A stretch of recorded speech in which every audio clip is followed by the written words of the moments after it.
Hey guys, it's Bob West. I wanted to do a video where I preview what my video commentary looks like. Like, if you're considering joining my Patreon, you could see what sort of nonsense I do there, and if you aren't, it could still be fun to just get a glimpse of the sort of nonsense I do there. Just catching up, I'm Bob West. This is a pen name. I work in television and film and have for over a decade doing makeup, FX makeup, camera op, and screenwriting, and formerly as a set medic. Here on YouTube, I do supernatural dissections and commentary, and I also write fanfics, and I recently have a Patreon for this channel where I do full episode commentary, amongst other things. And every week you all vote in the next video, and so on, and I just keep doing commentary on episodes, and I want to preview some stuff here. Let's break today's video down like this. I'll show you some clips from my first 3 commentaries, then I'll talk to you about what the perks of the different tiers are, then I'll preview the podcast that I do, and then, do an outro and we can leave. How does that sound? It sounds like I should just shut up and do that? Okay, right. I like the small glimpse into the life of hunting of like a lot of just trying to get blood out of your coat. Bobby told me where you were. I like the thought of Cass just showing up at Bobby's house like, hey, where's Dean? And Bobby just went, oh, whatever, he's exactly here. And Cass went like, great, and like leaving, and Bobby just went like, good luck to him. Cass has put up with a lot. He was just like, cool, we can instantly be there, and Dean's like, no, we're gonna spend like an entire day driving, get the fuck in the car. And Cass is just sort of like, oh, okay. I don't like this shirt of Sam's. It's just a weird thing, but it keeps coming up. It's in his rotation for, I think, last and this season. I don't love it. It's like, feels like it's inside out, but it never is. No, it's all right. Distracts me every time I see it. What's up? I used to be in business with my brother. Given that she does believe, probably wholeheartedly at this moment, that you're mafia, I was in business with my brother. Yeah, the family business. I really can't stress enough how much I don't like this shirt. God, this is such a good exchange. Just, God, Raphael's killing it. I'm warning you. Do not leave. Seriously, I don't know this actor's name. I need to figure that out. I want to hear every word he's ever said. His voice is amazing. This is your life now. God, they are both so attractive. That'll never happen. I'm sorry, but it will. How scared Sam looks. Like, Jared is killing it. When I do. I like the idea of imaginary friend downtime where they're just like chilling, reading a magazine like, oh yeah. Aw, he's reading The Velveteen Rabbit. What a depressing book. Meanwhile, given that they live in this bunker alone, right now Sam is just looking at this like pile of food and being like, what the fuck is either Dean or Cass doing here? Who are you? I'm gonna get my gun. No, please. Someone killed my friend. The best self-defense Dean has ever brought up in the face of danger. First off, Do they leave and get changed and drive back, or do they awkwardly, like, sitting outside of this house, do a full clothing change next to each other on this bench seat of this Impala? I keep track of my kids. The implication that Sully has been checking up on Sam since he left Sam is one that is, I think, the headiest concept that they put into this.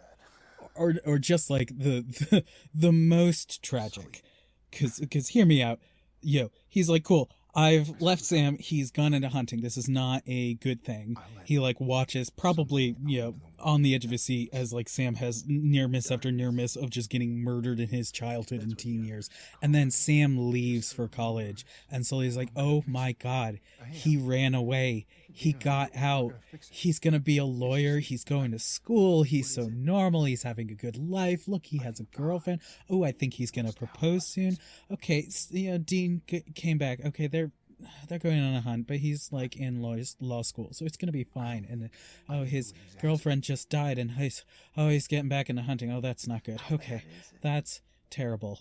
Terrible, tragic, awful. Oh, he's getting involved with this demon.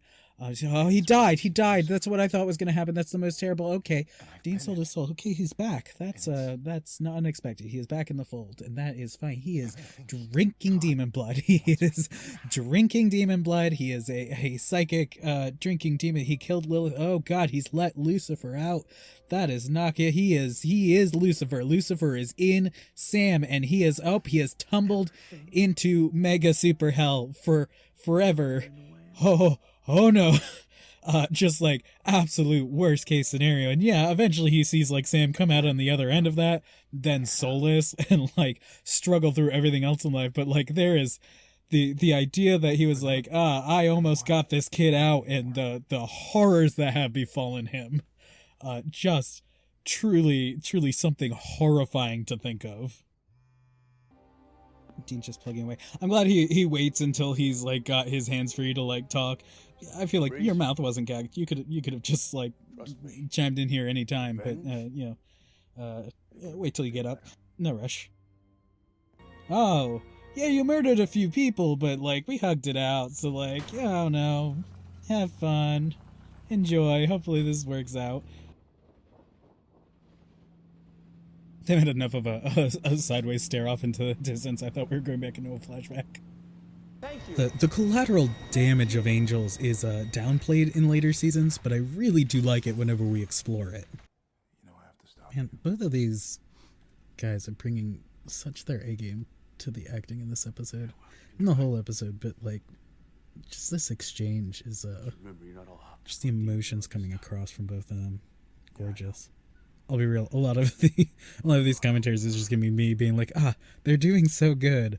I'm a very positive person when I'm rewatching an episode, or completely like overly nitpicky. There's no in between. This is good.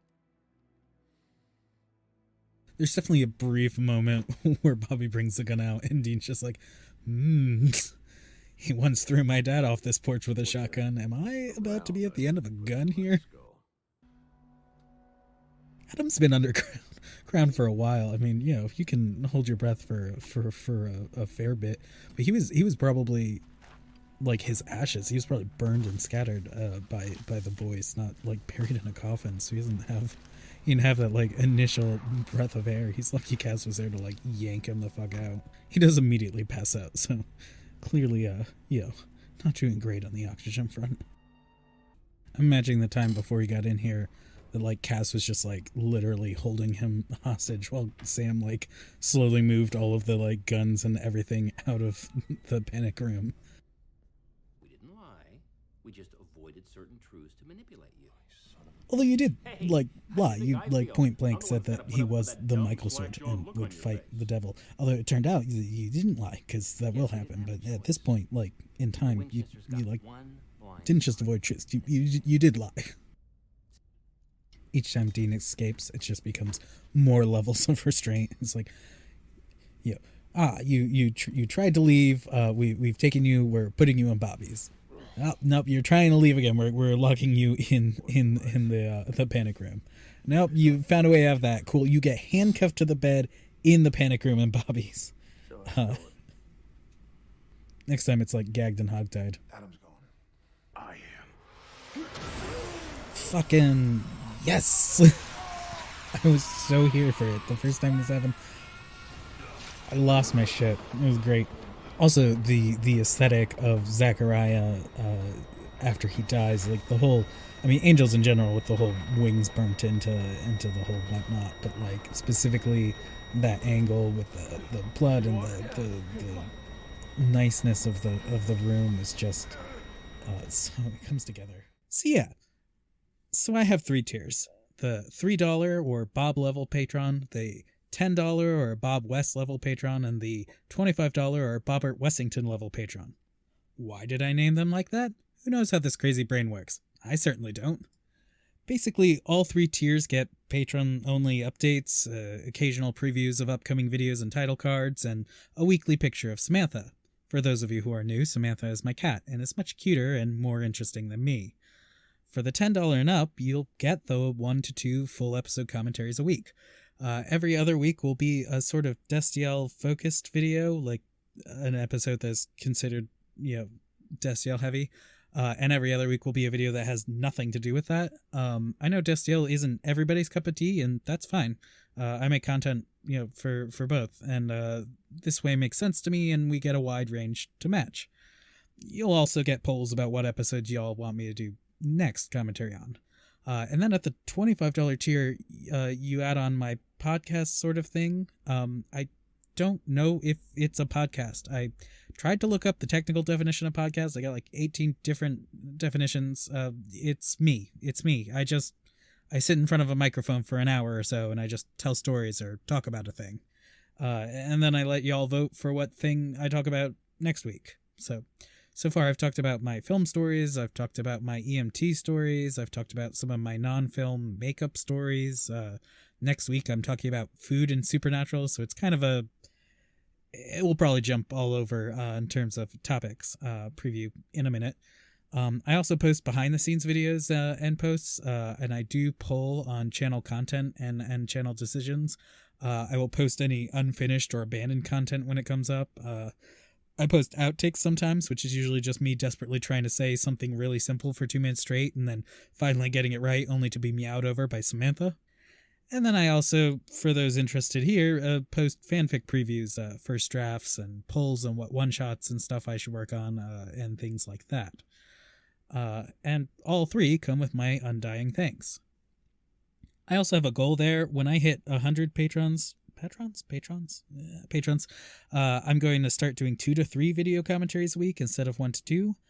But yeah, for those of you interested, here's a preview of the podcast things I've done so far. When else has it ever gotten me in trouble? Oh shit, a good one. A time it almost got me in trouble, or just made trouble. I was hired for a film, a short film. I know this is a film story, but it's actually not. Bear with me. I was hired for a film and was super excited to do it.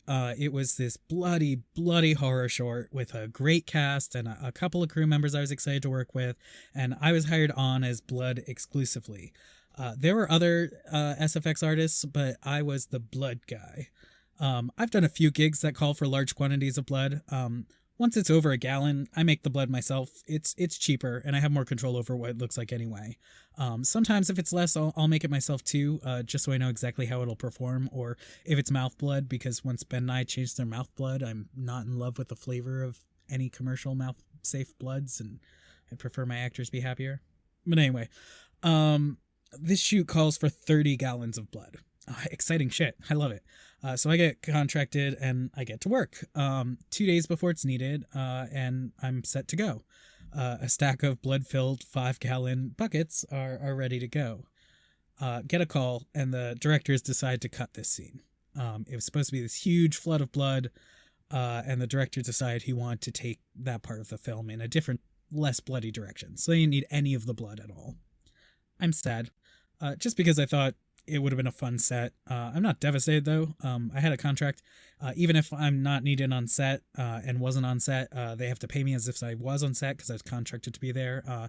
And also the agreed upon compensation for the time and materials making the blood, so it's no real skin off my nose. Except I'm here in my New York City apartment with 30 gallons of blood I don't need. Yeah, fine, that's okay. I figure I'll just pour it down the shower drain and be rid of it. So I start hauling the buckets into my tiny bathroom, stacking them outside my shower so I can do it all at once. And I get all 6 buckets in a neat little row. And then I do something that saved a lot of people a lot of heart attacks. I decided I was hungry. And instead of eating right after I was done, I decided I was going to go get a bowl of cereal of all things, immediately. So I headed off and made and ate a bowl of cereal. Afterwards, I finish up, I throw the dish in the sink, and I head back to the bathroom. I pry off the first lid, and the doorbell rings. Fine. I grumble, I go open it, and my super is standing in the doorway looking, frazzled might be the right word. And he explains, very rapidly, that the drainage pipe to our shower has burst, and everything that is going down the drain of my shower is just directly running down the walls of the apartment below me, and please do not take a shower until he fixes it. 30 gallons of the most realistic blood I've ever made. It doesn't even smell fake. If I had just hadn't decided to make cereal before dumping them, 30 gallons of blood.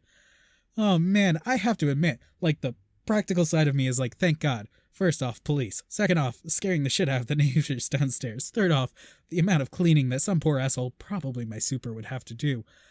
But the more juvenile side of my brain would have loved to see what would have happened, because that would have been quite a sight, and my neighbor would have had the best fuck my upstairs neighbor story ever told. Jesus, so that was definitely a close call, but alrighty. So thank you guys for being here on my YouTube. If this sounds like something you're interested in, head on over to my Patreon. If it's either not something you're interested in or not something you could do at the moment, no worries. I'm just glad to see you all around here. Alrighty. See you guys in the next video.